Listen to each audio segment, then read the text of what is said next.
Pagi itu, suasana di halaman kampus Universitas Nusantara terasa ramai. 10 mahasiswa yang tergabung dalam kelompok KKN Desa Sukamelati berkumpul dengan perlengkapan mereka masing-masing. Beberapa membawa koper besar, sementara yang lain hanya membawa ransel berisi pakaian dan barang-barang esensial lainnya. Rina, sang ketua kelompok, berdiri di tengah lingkaran kecil teman-temannya, memastikan semua persiapan telah lengkap. Oke teman-teman, sebelum kita berangkat, mari kita dengarkan dulu arahan dari Pak Hendra yang merupakan dosen pembimbing kita. Pria berusia 50 tahun itu dikenal sebagai sosok yang tegas, tapi juga sangat peduli pada mahasiswa-mahasiswinya. Anak-anak, kalian akan tinggal di sana selama 1 bulan. Ingat, tujuan utama kalian adalah membantu masyarakat, infrastruktur, pendidikan, kesehatan, dan apapun yang bisa meningkatkan kesejahteraan mereka. Desa Sukamelati bukan desa biasa. Wilayahnya masih sangat tradisional, dan penduduknya sangat menjaga adat istiadat mereka. Jadi, pastikan kalian menghormati budaya setempat.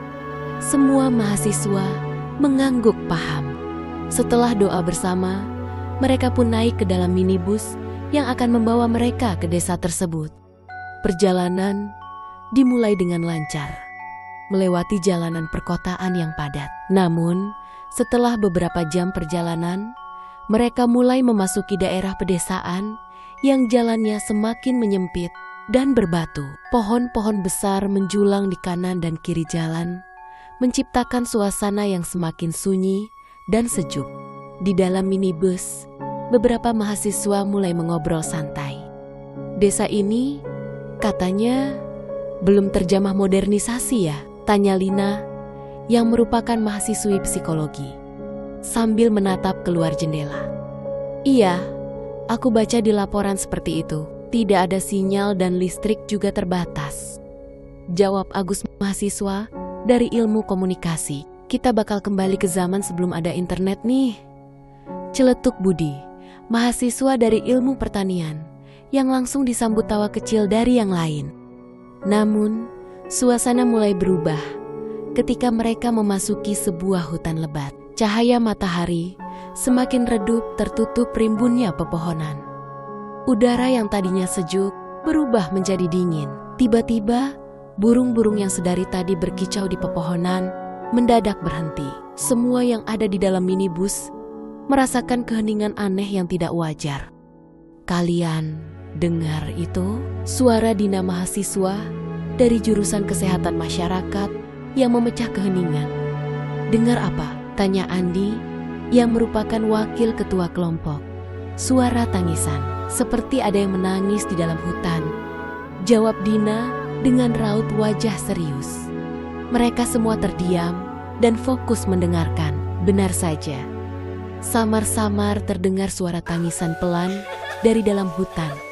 Seperti suara seorang perempuan yang menangis pilu.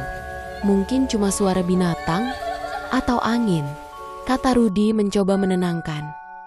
Meskipun matanya juga melirik keluar jendela dengan sedikit cemas. Namun, semakin lama suara itu semakin jelas dan semakin dekat. Seolah-olah seseorang atau sesuatu sedang bergerak ke arah mereka. Rina menelan ludah dan berusaha tetap tenang. Mungkin cuma perasaan kita saja, meski nada suaranya terdengar ragu. Supir minibus yang sejak tadi diam, tiba-tiba bersuara. Jangan lihat keluar jendela kalau dengar suara aneh di daerah sini, katanya dengan nada datar. Semua mahasiswa saling pandang. Tak ada yang berani bertanya lebih lanjut. Minibus terus melaju, meninggalkan suara tangisan yang perlahan menghilang di belakang mereka. Tapi entah kenapa, hawa dingin itu masih terasa menyelimuti. Setelah perjalanan panjang yang melelahkan, akhirnya mereka tiba di Desa Sukamelati. Desa itu tampak seperti desa-desa lain di pedalaman Jawa Barat, dengan rumah-rumah kayu yang berjajar di sepanjang jalan tanah berbatu. Namun, ada sesuatu yang berbeda. Tidak ada anak-anak yang bermain di jalan. Tidak ada suara riuh tawa atau percakapan santai seperti yang biasa ditemukan di desa-desa lain. Para penduduk hanya berdiri di depan rumah mereka, menatap kedatangan rombongan KKN dengan tatapan kosong dan ekspresi yang sulit ditebak. "Kenapa mereka semua diam saja?" bisik Mira, mahasiswi dari jurusan keperawatan yang merasa sedikit tidak nyaman. "Entahlah, mungkin mereka masih belum terbiasa dengan orang luar," jawab Rina, meskipun ia sendiri merasa ada yang janggal. Seorang pria tua dengan pakaian khas Sunda, lengkap dengan ikat kepala batik, melangkah mendekati mereka. Wajahnya penuh kerutan dan matanya menatap tajam. "Selamat datang di Sukamelati. Saya Pak Darsa, kepala desa di sini." Pak Darsa menjabat tangan Rina dengan erat. Rina mencoba tersenyum, meskipun ia merasakan cengkeraman yang agak terlalu kuat dari tangan pria itu. "Kami dari Universitas Nusantara, Pak. Kami datang untuk melaksanakan program KKN di desa ini," kata Rina dengan sopan. Pak Darsa mengangguk pelan. "Kami menghargai kedatangan kalian, tapi ada satu hal yang harus kalian ingat. Ada aturan di desa ini yang harus kalian patuhi. Jangan keluar rumah setelah matahari terbenam." Kata-kata itu diucapkan dengan nada tegas, seolah bukan sebuah permintaan, melainkan peringatan mutlak. Mereka semua terdiam. "Kenapa, Pak?" tanya Agus, penasaran.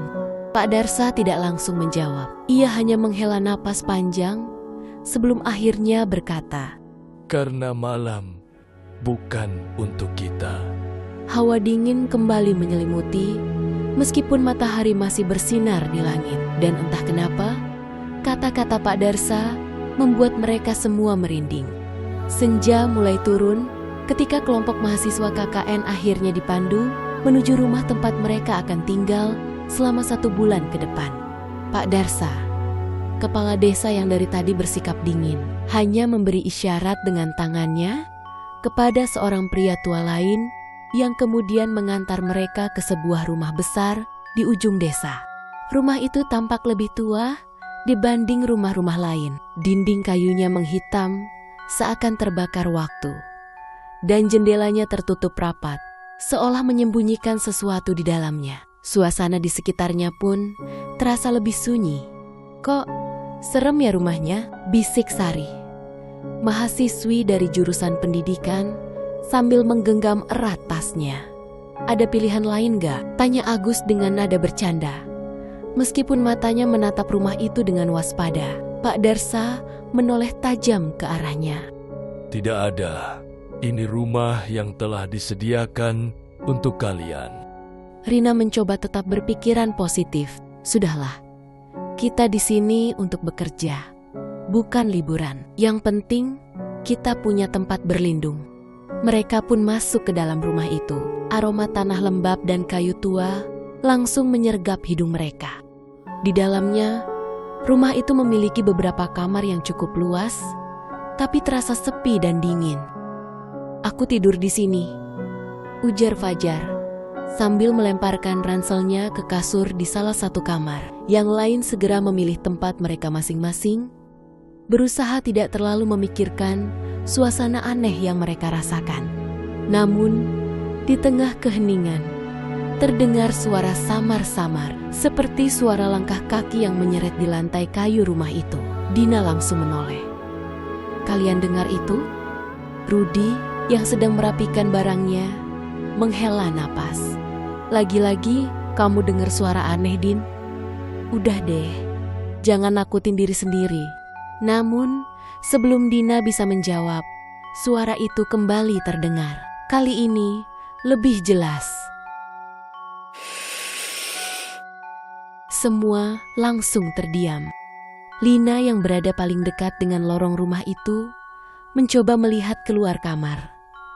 "Halo?" tanyanya ragu. Tak ada jawaban.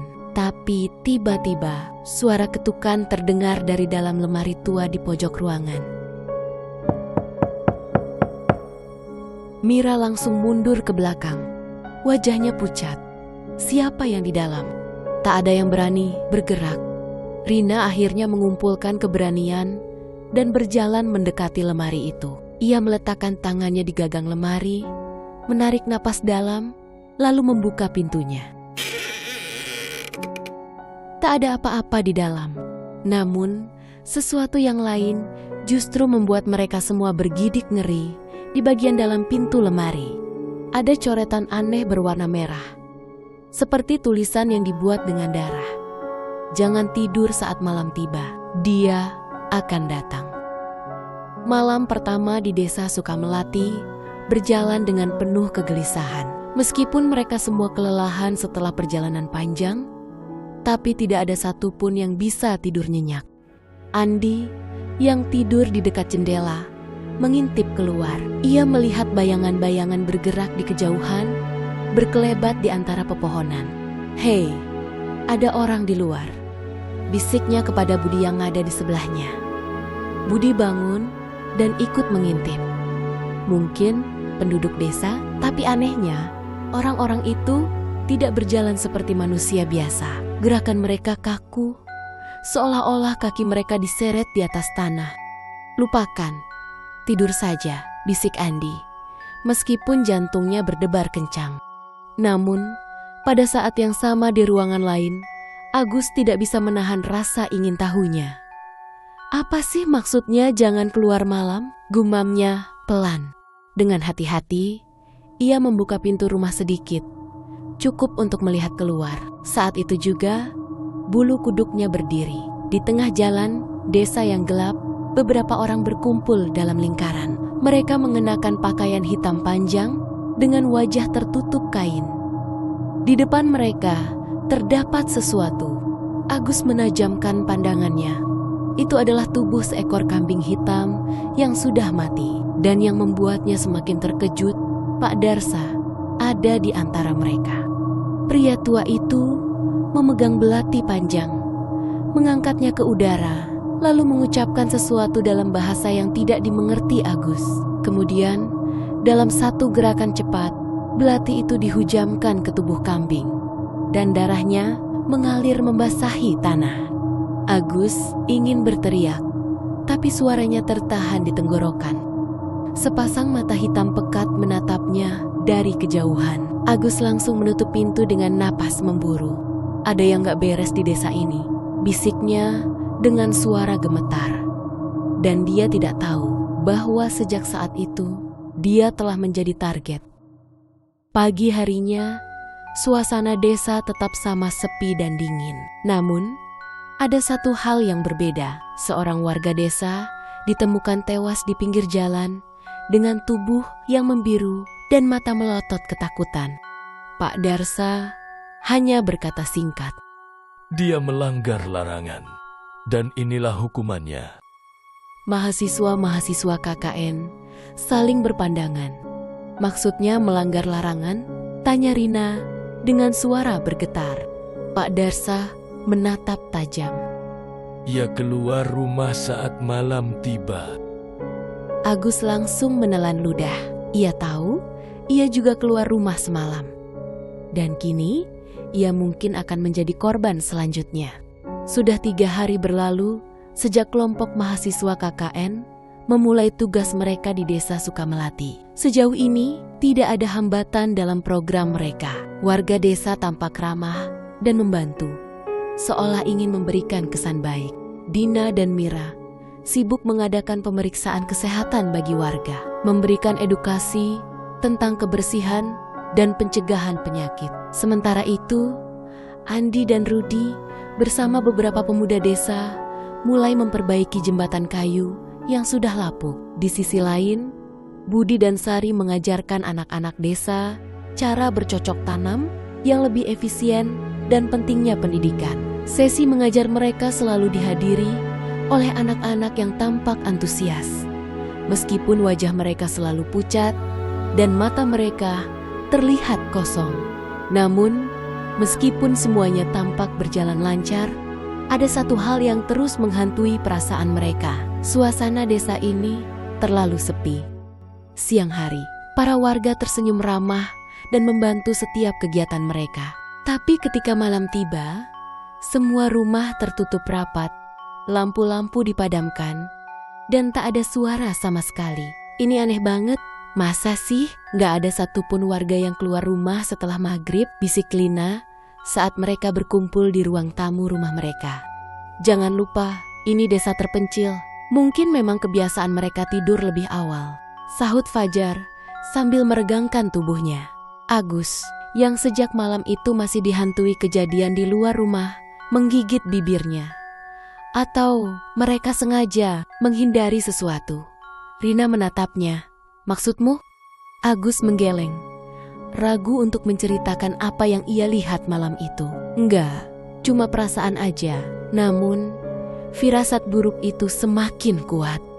Malam itu, seperti biasa, desa kembali sunyi total. Angin berhembus, lebih dingin dari biasanya. Dari jendela kamar, Dina melihat sesuatu yang membuat bulu kuduknya berdiri. Seorang warga desa perempuan tua dengan rambut panjang acak-acakan berjalan perlahan di depan rumah mereka. Langkahnya terseret dan matanya kosong menatap lurus ke depan. Dina menelan ludah. Perempuan itu kemudian berhenti tepat di depan rumah mereka, mengangkat tangannya dan mulai menunjuk ke arah rumah mereka tanpa berkata apa-apa. Dina merasa tubuhnya kaku. Ia ingin berteriak memanggil yang lain.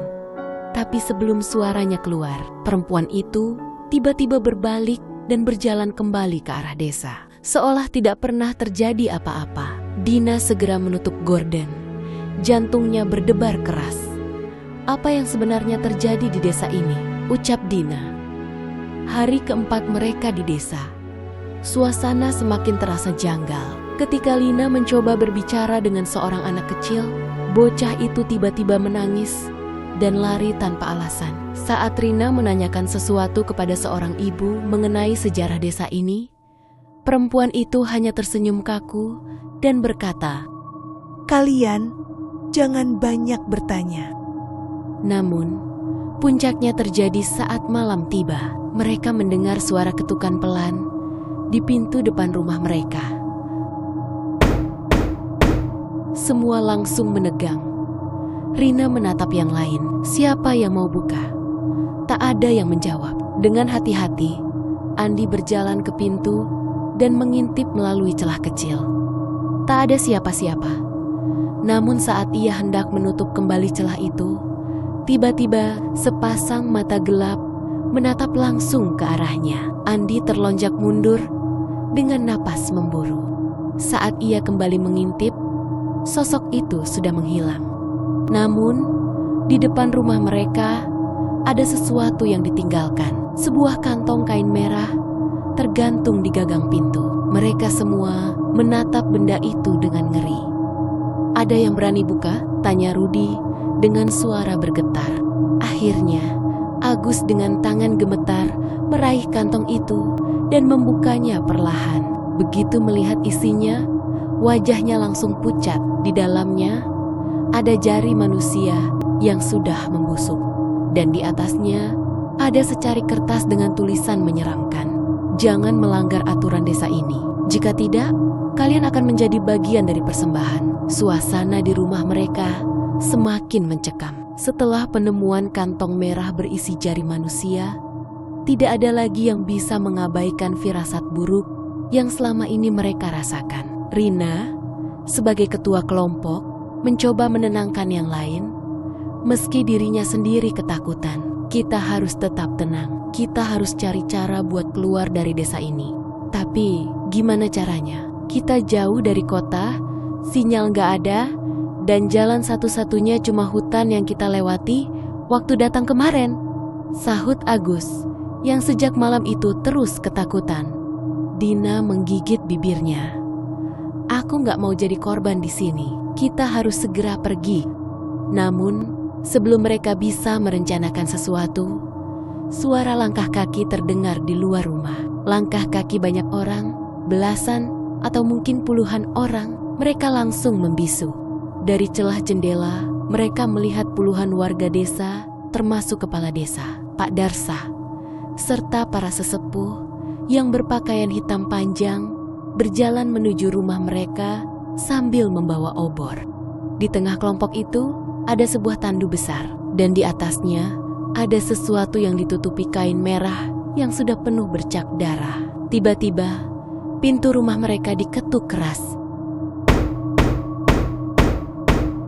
Pak Darsa berbicara dengan suara dingin. Anak-anak, waktunya sudah tiba. Keluarlah, kalian telah terpilih. Kalian pikir bisa datang ke desa ini tanpa konsekuensi? Sejak awal, kedatangan kalian sudah ditakdirkan. Desa ini butuh darah baru untuk meneruskan keberkahan yang kami terima. Mereka mau membunuh kita, ucap Mira sambil menangis ketakutan. Fajar mengepalkan tangan dan berkata, "Kita nggak bisa diam di sini. Kita harus lawan." Mereka panik, mencari cara untuk kabur. Namun sebelum mereka bisa bergerak, sesuatu dilemparkan ke dalam rumah melalui jendela botol kaca berisi cairan hitam. Begitu botol itu pecah di lantai, bau busuk menyebar ke seluruh ruangan. Dina langsung terbatuk-batuk. Apa ini? Racun?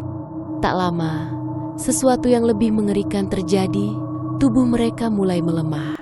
Kepala terasa berat dan penglihatan mereka kabur. Lina yang mencoba berlari ke pintu belakang langsung jatuh tersungkur.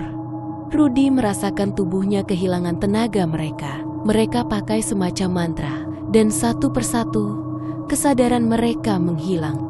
Ketika mereka terbangun, mereka sudah berada di tengah alun-alun desa. Terikat di tiang kayu besar yang melingkari sebuah altar batu hitam. Mereka semua berusaha bergerak, tapi tali yang mengikat tubuh mereka terlalu kuat. Di depan mereka, warga desa sudah berkumpul dengan wajah tanpa ekspresi, membawa obor dan menyanyikan mantra aneh.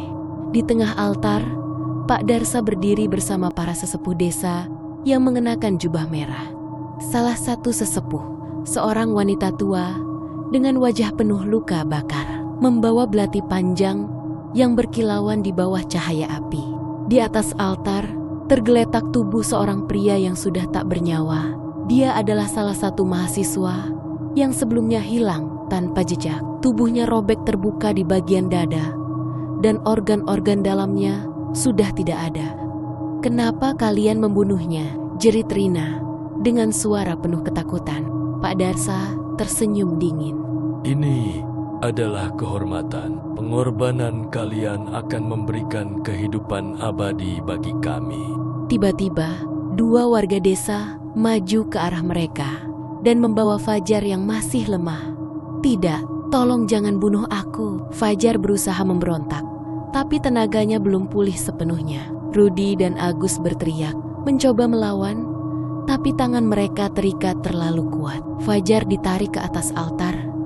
Tubuhnya ditekan ke batu hitam yang masih basah oleh darah. Sesepuh wanita itu mengangkat belatinya tinggi-tinggi. Namun, sebelum belati itu menghujam ke dada Fajar, suara letusan keras terdengar. Sesepuh wanita itu terhuyung ke belakang. Darah mengucur dari kepalanya. Ternyata Andi berhasil meraih batu dari tanah dan melemparkannya ke salah satu warga yang membawa senjata api rakitan. Dan senjata itu jatuh ke tanah, dan Agus dengan cepat merebutnya, lalu melepaskan tembakan ke arah sesepuh wanita itu. Ritual berubah menjadi kekacauan. Para mahasiswa lain, meskipun masih lemah, mulai memberontak. Rina berhasil menggigit tangan salah satu warga yang mencoba menahannya, sementara Rudi menggunakan kepalanya untuk membenturkan lawan ke tiang kayu. "Lari, sekarang!" teriak Rina. Fajar yang hampir menjadi korban langsung bangkit dan berlari meskipun tubuhnya masih lemah. Sementara itu, warga desa yang marah mulai menyerang balik. Sari yang mencoba melarikan diri ditarik oleh salah satu warga dan dihujamkan belati ke perutnya. Lalu darah menyembur dari tubuh Sari. Lina berteriak histeris. Budi yang berusaha menolong Sari justru diserang oleh dua warga desa sekaligus dan belati menembus dadanya. Satu persatu mahasiswa mulai jatuh. Dina berusaha berlari, tapi kakinya dihantam tongkat kayu hingga patah. Ia jatuh tersungkur. Dan sebelum sempat berteriak, seorang sesepuh langsung menghujamkan pisau ke lehernya. Namun, mereka tidak menyerah begitu saja. Agus yang masih memegang senjata api menembakkan beberapa peluru ke arah Pak Darsa. Pemimpin desa itu terhuyung, darah mengalir dari bahunya. Tapi ia masih berdiri. Kalian tidak akan bisa lari. Suaranya terdengar lebih mengerikan dari sebelumnya. Namun, di tengah pertempuran itu, tiba-tiba terdengar suara keras dari dalam hutan. Suara lolongan panjang menggema di seluruh desa. Sesaat kemudian, angin bertiup kencang. Beberapa warga desa mulai panik. Dan dari dalam kegelapan, muncul bayangan hitam yang bergerak cepat. Sesuatu telah bangkit. Pak Darsa terdiam. Sesepuh lainnya menatap ke langit dengan wajah ketakutan. Agus, Rina, dan beberapa mahasiswa yang masih bertahan menyadari ada sesuatu yang tidak beres.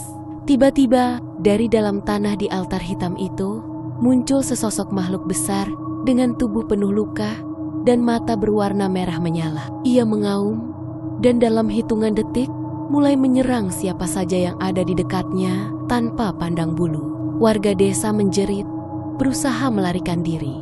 Para mahasiswa yang tersisa segera memanfaatkan kesempatan itu untuk berlari keluar desa. Meskipun tubuh mereka penuh luka dan kelelahan. Mereka tidak tahu apakah mereka bisa selamat. Tapi satu hal yang pasti, malam ini iblis yang mereka sembah telah bangkit dan tidak akan ada yang selamat. Angin berhembus kencang, membawa bau busuk darah yang menyengat. Langit yang tadinya cerah berubah kelam, seolah malam telah turun lebih cepat. Di tengah altar batu yang dipenuhi darah, sesosok iblis telah bangkit. Tingginya lebih dari 2 meter, dengan kulit hitam seperti arang yang penuh luka menganga. Matanya merah menyala, dan dari mulutnya yang penuh taring, terdengar suara geraman mengerikan yang menggema ke seluruh desa. Pak Darsa dan para sesepuh desa yang tadi begitu percaya diri, kini berdiri kaku. Wajah mereka pucat pasi. Tidak, ini tidak mungkin. Kenapa dia bangkit sebelum persembahannya sempurna? Ucap Pak Darsa dengan penuh ketakutan. Iblis itu bergerak cepat dengan satu ayunan cakarnya. Sesepuh wanita yang tadi hampir mengorbankan Fajar terlempar ke udara. Tubuhnya membentur tiang kayu sebelum jatuh ke tanah dengan suara tulang patah yang mengerikan. Jeritan mulai terdengar di mana-mana. Penduduk desa yang tadi begitu yakin dengan ritual mereka, kini berlari ketakutan. Pak Darsa mencoba bertahan. Dengan suara gemetar, ia berteriak. Akulah yang membangkitkanmu. Aku pemimpin desa ini. Kau harus patuh kepadaku.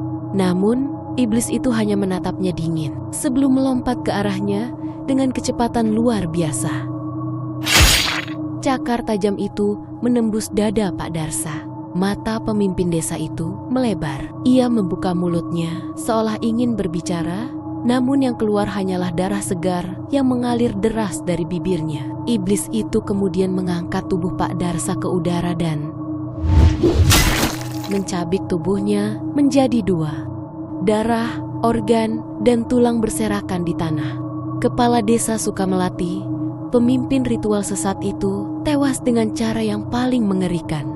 Para mahasiswa yang tersisa menatap kejadian itu dengan mata penuh ketakutan. Inilah saatnya, kita harus kabur, teriak Rina. Tanpa menunggu lebih lama, mereka segera berlari ke segala arah, mencoba melarikan diri dari desa yang kini berubah menjadi neraka. Di antara para mahasiswa yang masih bertahan, hanya Rina, Andi, Agus, Lina, dan Fajar yang masih memiliki tenaga untuk berlari. Mira yang sudah terluka parah tertinggal di belakang. Ia menangis ketakutan sambil merangkak di tanah. "Tolong jangan tinggalkan aku," rintih Mira. Namun sebelum mereka bisa menolongnya, iblis itu menerjang ke arahnya. Mira hanya sempat menjerit sekali sebelum tubuhnya dicabik menjadi beberapa bagian.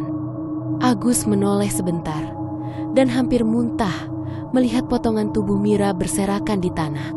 "Jangan lihat ke belakang, ayo terus lari," Teriak Andi. Mereka berlima berlari melewati gang-gang desa, melewati rumah-rumah penduduk yang kini kosong atau penuh mayat warga yang dibantai oleh iblis itu.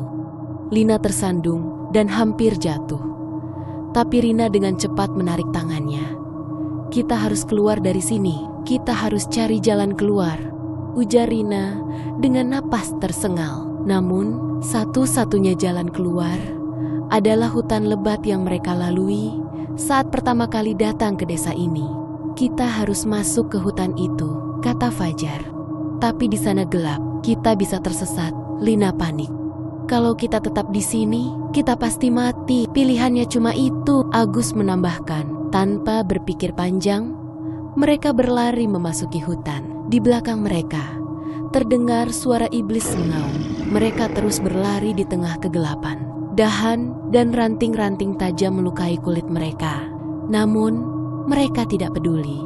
Di belakang mereka terdengar suara pohon tumbang yang ditabrak oleh iblis dalam mengejar mereka. Agus berusaha menembak ke belakang dengan pistol yang ia rebut dari warga desa. Namun tembakannya meleset. "Pelurunya tinggal satu," teriaknya. Rina menoleh ke belakang dan melihat mata merah menyala iblis itu semakin dekat. "Mungkin kita bisa menipunya," ujar Andi. "Kita harus berpencar dan kita akan bertemu di sungai dekat jalan masuk desa." Tanpa pilihan lain, mereka berpisah. Rina dan Lina lari ke arah kanan, Andi dan Agus ke arah kiri, dan Fajar lurus ke depan. Iblis itu berhenti sejenak, lalu memilih mengejar Andi dan Agus. Mereka berdua berlari sekuat tenaga hingga tiba di tebing curam. "Buntu!" Agus berteriak dengan panik. Andi menoleh dan melihat iblis itu sudah hampir tiba. Tanpa ragu, ia menoleh ke Agus. "Lompat ke sungai, tapi ini sangat tinggi. Lompat, atau kita mati." Tanpa pikir panjang, mereka melompat ke dalam sungai yang deras. Saat iblis itu tiba di tebing, ia mengaum marah, tidak bisa menjangkau mereka. Di sisi lain hutan, Rina dan Lina juga sudah hampir sampai di sungai. Namun, sebelum mereka bisa melangkah lebih jauh, seorang warga desa yang masih hidup tiba-tiba muncul dari balik pepohonan dengan sebilah parang. Ia menebas ke arah Rina, namun Lina dengan cepat menariknya ke belakang. Sebagai gantinya, tebasan itu mengenai Lina. Darah memancar dari dadanya. Rina menjerit histeris. Lina tersenyum lemah. "Pergilah," ucap Lina dengan suara lirih menahan sakit. Warga desa itu mengangkat parangnya lagi, namun sebelum sempat menebas, terdengar suara. Kepala warga itu pecah seketika. Ternyata Agus telah menembaknya dengan peluru terakhir. Namun, Lina sudah tidak bisa diselamatkan. Napasnya melemah, dan akhirnya ia berhenti bergerak. Dengan mata berkaca-kaca, Rina, Andi, Agus, dan Fajar akhirnya berhasil sampai di tepi sungai dan menyusuri alirannya hingga mencapai jalan utama yang mengarah keluar hutan. Ketika matahari mulai terbit, mereka akhirnya melihat sebuah pos keamanan di pinggir jalan besar. Seorang penjaga pos yang melihat mereka segera berlari menghampiri. "Kalian siapa? Kenapa kalian terlihat seperti ini?" Rina jatuh berlutut. "Pak, tolong kami. Kami mahasiswa KKN dari Universitas di Jakarta. Tolong selamatkan kami." Mereka akhirnya selamat. Namun luka yang mereka bawa, baik fisik maupun batin, akan selamanya menghantui mereka. Beberapa hari kemudian, polisi dan tim investigasi mendatangi desa Sukamelati. Namun, desa itu sudah kosong. Tidak ada satupun warga. Tidak ada jenazah. Tidak ada jejak apapun. Hanya altar hitam yang masih berdiri dengan noda darah yang sudah mengering. Hanya Rina, Andi, Agus, dan Fajar yang tahu apa yang sebenarnya terjadi, dan mereka bersumpah tidak akan pernah kembali ke sana.